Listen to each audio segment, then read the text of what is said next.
Hello everyone, welcome back to my urea cycle series, and in this video I will be showing you how to represent a transamination reaction. So if you remember, I mentioned for the formation of urea after a high protein meal, your body is basically trying to get rid of the toxic ammonia. So now the thing is, in the beginning, in the first place of how to get rid of this toxic ammonia, your body first needs to undergo what is known as a transamination reaction. And a transamination reaction is just basically, as I said previously, the transfer of an ammonia group from an amino acid to an ammonia transporter to produce a keto acid and glutamate. And I'm going to show you how to do that. So what you want to do in the first place is understand a couple of things. So remember that this is your general structure of an amino acid.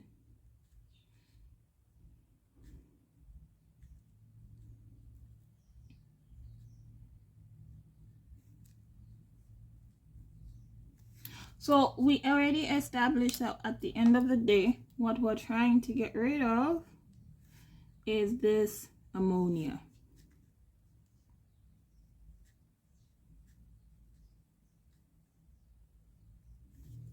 So now, in my previous video, I established that we have alpha keto glutarate as our ammonia transporter. So we need to know what our ammonia transporter looks like. So I'm gonna do something for you. I want us to compare alpha keto glutarate, okay, and I'd like us to compare glutamate. So the thing is, I'm going to remind you of the structure of glutamate. As I always say, I like to draw alanine as my first amino acid. And I know the structure of alanine is a methyl group attached to the general structure of an amino acid.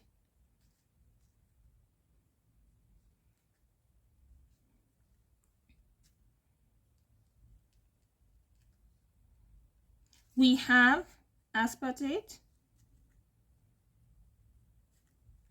Okay, aspartate is a carboxyl group attached to the methyl group of alanine. And I already did a video on this. I'm basically just doing this to remind you guys in case you've forgotten.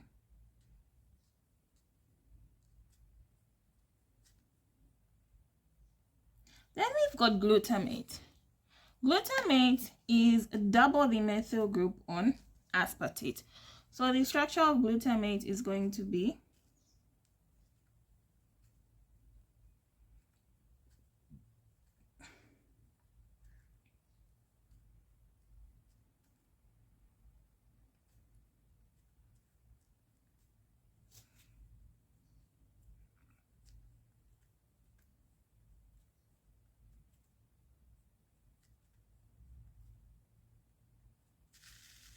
So now, what is the structure of alpha ketoglutarate? The term alpha comes from alpha carbon. The term keto means a keto group attachment. So a keto group is symbolized as a C double bond O. So alpha ketoglutarate is glutamate with a keto group on the alpha carbon. So all you're doing here, you're just gonna remove NH4. How? This NH3 plus a hydrogen and then attach this keto group to make alpha ketoglutarate. So let's try to represent that. So we're gonna have glutamate like this.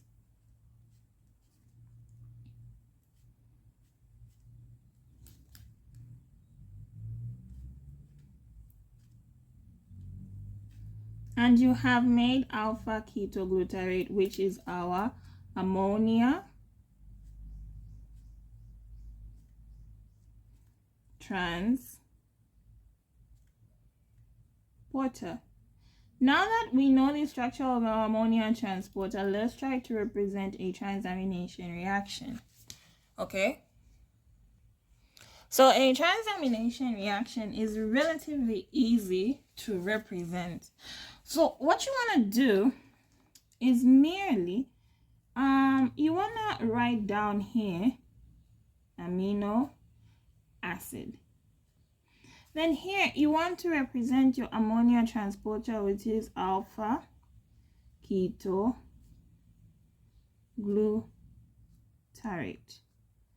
Okay, so now we know an amino acid is R to CH to COO minus. Here we put NH3 plus. Okay, so just in case it might confuse you, I'll remind you again.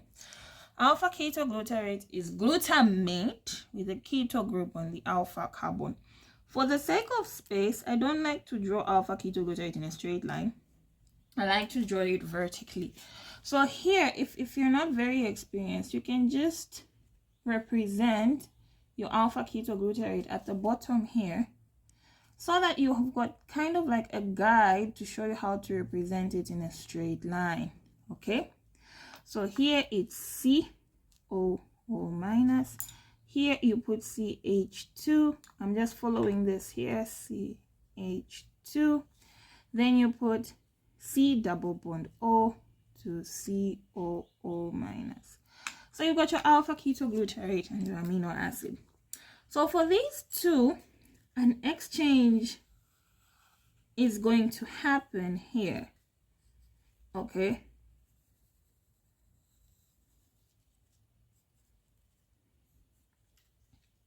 So now what's going to happen here is that the amino acid is going to send its ammonia to alpha ketoglutarate to send this keto group to the amino acid.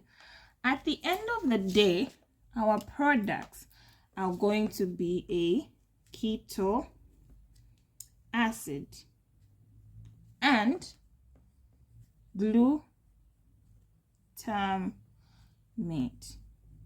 I'll remind you again, alpha ketoglutarate is just a keto group attached to the alpha carbon of glutamate. So meaning if we're sending this keto group to the amino acid and we take the ammonia and put it here, it just means this will become glutamate because we have brought back our ammonia instead of having a keto group. And this becomes a keto acid because we've taken the keto group to the amino acid. It's kept its acid part and lost its amino group, so it becomes a keto acid. So the names of these two actually tell you the products. The enzyme that's going to drive this reaction, as we said before, is a transaminase. And the coenzyme is going to be pyridoxal phosphate. Now, how do we represent a keto acid? The exact same way we represent alpha ketoglutarate. Since the ammonia that was lost was here, it's going to be R to C double bond O to COO minus. And then for glutamate, we already know its structure.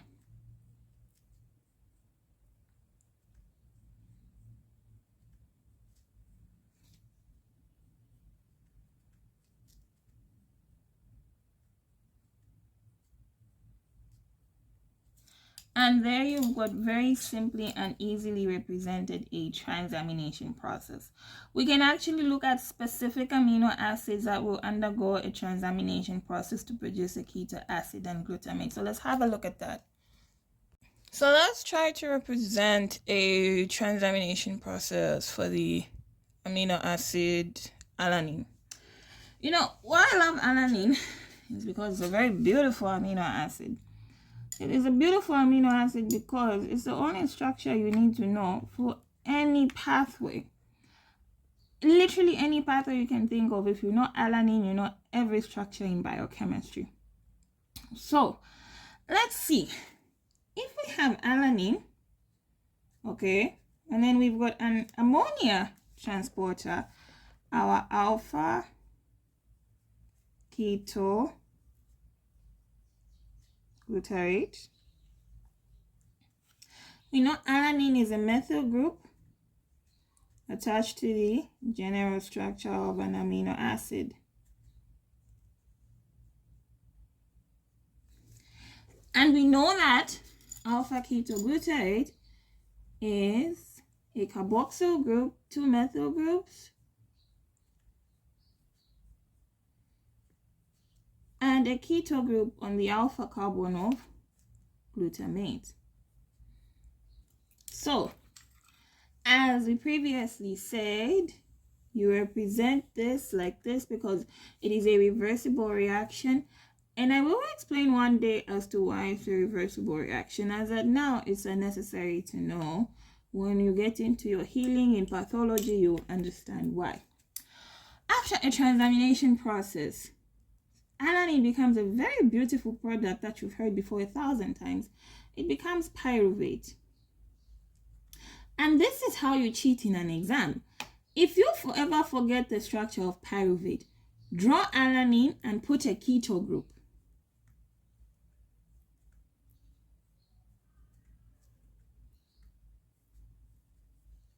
And you've represented your transamination process for the amino acid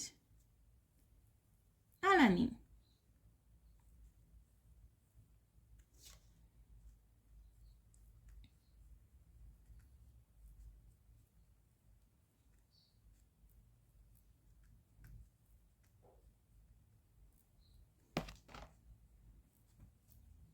Remember to put here that the enzyme here is going to be alanine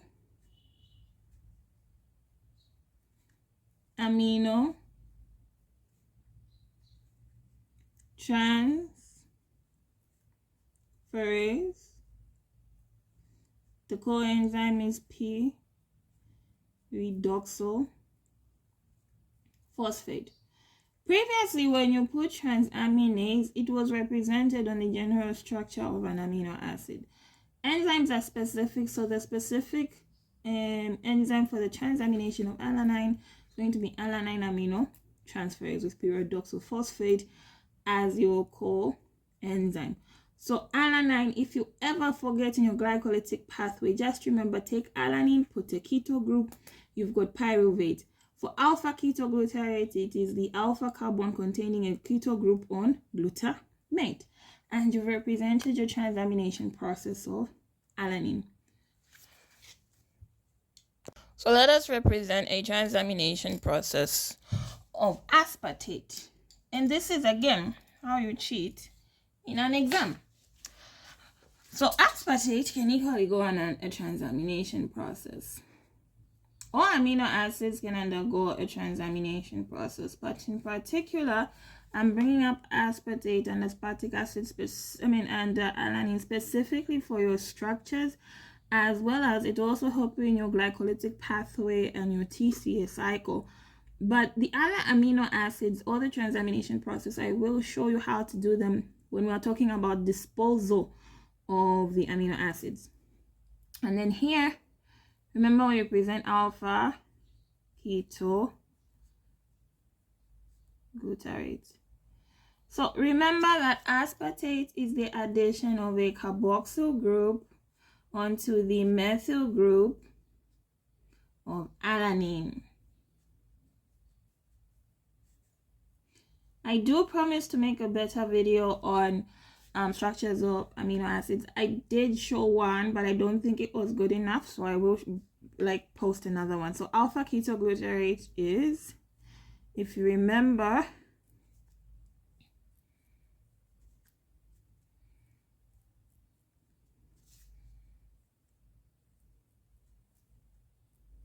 attached to your carboxyl group. So here is how you cheat in an exam very nicely without having to remember anything or stress. When aspartate undergoes a transamination process, it equally becomes a structure you're very familiar with, oxaloacetate. And here our product will be glutamate. So now, oxaloacetate is just aspartate with a keto group on the alpha carbon, and that is how easy it is to remember each and every single structure in biochemistry. You don't need to remember each and every single one of them. Knowing one topic in biochemistry, you know the rest.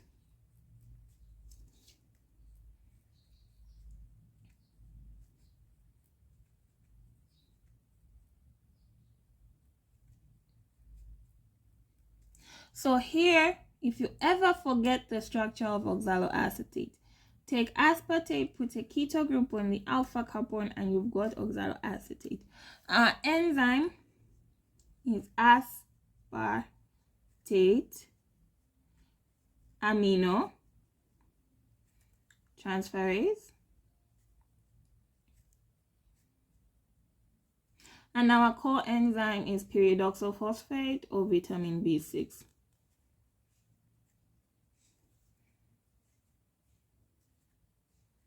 And guys, that is how you represent a transamination reaction. So remember, the purpose of this is glutamate can flow freely in the blood without causing any damage or any harm. And that is why we undergo a transamination process. Remember that we talked about essential amino acids and non-essential amino acids. So now you know that if your body could not synthesize glutamate, it would actually be very difficult for you to consume the chicken or meat or soya chunks that you love so much. Because in the first place, where would ammonia attach to in order to be transported? So this, you don't need to remember through stupid mnemonics like, oh, glutamate is non-essential, cysteine is not. No. Bodily functions will tell you which one is essential and which one is non-essential. Non-essential does not mean you do not need them. It just means that, oh, you need them, but you can function without taking it in from the outside. Imagine if we could not synthesize glutamate. It means that every time you're taking in meat, you would need to be injecting yourself with something in order for you to consume meat. So the fact that you can synthesize this allows you to consume meat because of the ammonia transporter. And if you remember, this ammonia transporter is also there in the TCA cycle. And because you know the structure of this one, you will know the structure of fumarate, but I will post another video how to easily understand the electron transport chain and the TCA cycle. So glutamate is non-essential, aspartate is non-essential, and alanine is non-essential. The bodily functions will tell you which one is essential and which one is non-essential. So now when glutamate flows freely in the blood without causing any harm, it is going to reach the liver. Okay? And when it reaches the liver, specifically in the hepatocytes of the liver, you are going to now represent what we call oxidative deamination. In oxidative deamination, we are dropping off this toxic ammonia in order for us to form urea. We have picked it up from our amino acids, okay? After we've picked it up from our amino acids, it is only the hepatocytes of the liver which can produce urea. So we are sending it off to the liver where we can drop off the ammonia, make urea, and excrete it in the urine. So let's conclude our video by representing oxidative deamination. So guys, let us represent our oxidative deamination. We've taken our ammonia from our amino acids. Now we want to send it off to the liver so that we can make urea to excrete this toxic ammonia. So the thing is, we've already discovered, like, okay, we underwent a transamination process and glutamate, okay, was made from alpha ketoglutarate. So at the end of the day here, you want to represent glutamate, okay?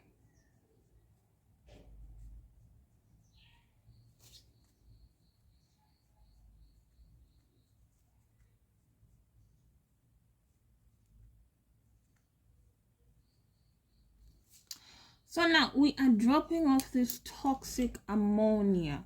So this reaction is reversible, and most of the books I've seen, I like the representation. So what I want to do for you is this. When you are representing this reaction, remember that at the end of the day, what you are dropping off is ammonia. So here I'd like you to put ammonia before anything else. There is no plus here. Remember, it's NH3, not NH4. So we've dropped off ammonia, but ammonia is NH3. There's this hydrogen here. Let's get rid of it so that we can make some kind of space for an attachment of an oxygen atom. And I'll show you why. We're going to use the coenzyme nicotinamide adenine dinucleotide. It has a positive charge, and I'll explain why, which will produce nicotinamide adenine dinucleotide plus a hydrogen ion. So now what has happened here, this nicotinamide adenine dinucleotide has taken this hydrogen. It came in, swooped in, took the hydrogen and went away. And do you know where it went to? I will remind you where it went to. It went to the electron transport chain. If you've forgotten your electron transport chain, this one is going to go into complex 1 of the electron transport chain, which is nicotinamide adenine dinucleotide plus a hydrogen ion dehydrogenase. And in the electron transport chain, we know at the end of the day we'll come up with water. If you've forgotten, don't worry, I got you. I will make a video on electron transport chain. This reaction happens under the influence of the enzyme glutamate dehydrogenase. At the end of the day, we took this away to allow the attachment of one oxygen atom in order to make another alpha ketoglutarate. The reason being is because the human body is all about recycling. We want to keep on reusing this. So then if we attach the oxygen atom here, from glutamate we'll go to alpha ketoglutarate, and it can be used again in another urea cycle.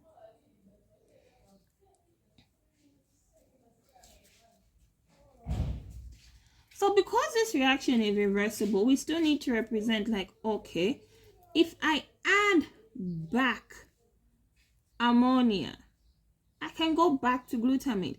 But then this is not enough. I need to add this other hydrogen ion. And the other hydrogen ion that can be added back to this reaction is called nicotinamide adenine dinucleotide phosphate plus a hydrogen ion. And then it can go all the way back to nicotinamide adenine dinucleotide phosphate with a positively charged hydrogen ion. And this will make sense as we go along when we start looking at vitamins, okay? So remember, if you've forgotten your electron transport chain, this is where this one goes to. So glutamate will become alpha ketoglutarate when it drops off the ammonia in the liver. Okay, after it drops off the ammonia in the liver, this alpha ketoglutarate can be used in another transamination reaction. The reaction is reversible for a number of reasons, and when, like I said, when we begin to look at healing, you will understand why. If we add back ammonia, we'll make glutamate again, but we need to add the hydrogen from nicotinamide adenine dinucleotide phosphate plus a hydrogen ion, which will come in, add back this hydrogen here, okay, to make glutamate. Again, we can do it again. This one will swoop in, take out a hydrogen ion, but will leave the ammonia, and the enzyme is glutamate dehydrogenase. We'll come up with alpha ketoglutarate. But in the event of like an occasion like healing, we can add back the ammonia, add back the hydrogen ion to make glutamate. Ladies and gentlemen, we have looked at a transamination process, okay? And we have looked at oxidative deamination. So always remember, a common question in the exam is, it goes transamination process, oxidative deamination, and this is a very common question, okay? And then finally, we'll come to the urea formation. That's it for the day, guys. In my next video, I will show you formation of urea and how you can represent each and every single structure, and it's going to be very fun and very easy to do. And I will see you next time, and I hope my videos help you. Please leave a like and a comment, and please subscribe. I will truly appreciate. Thank you, everyone, and have an awesome and productive day. Bye.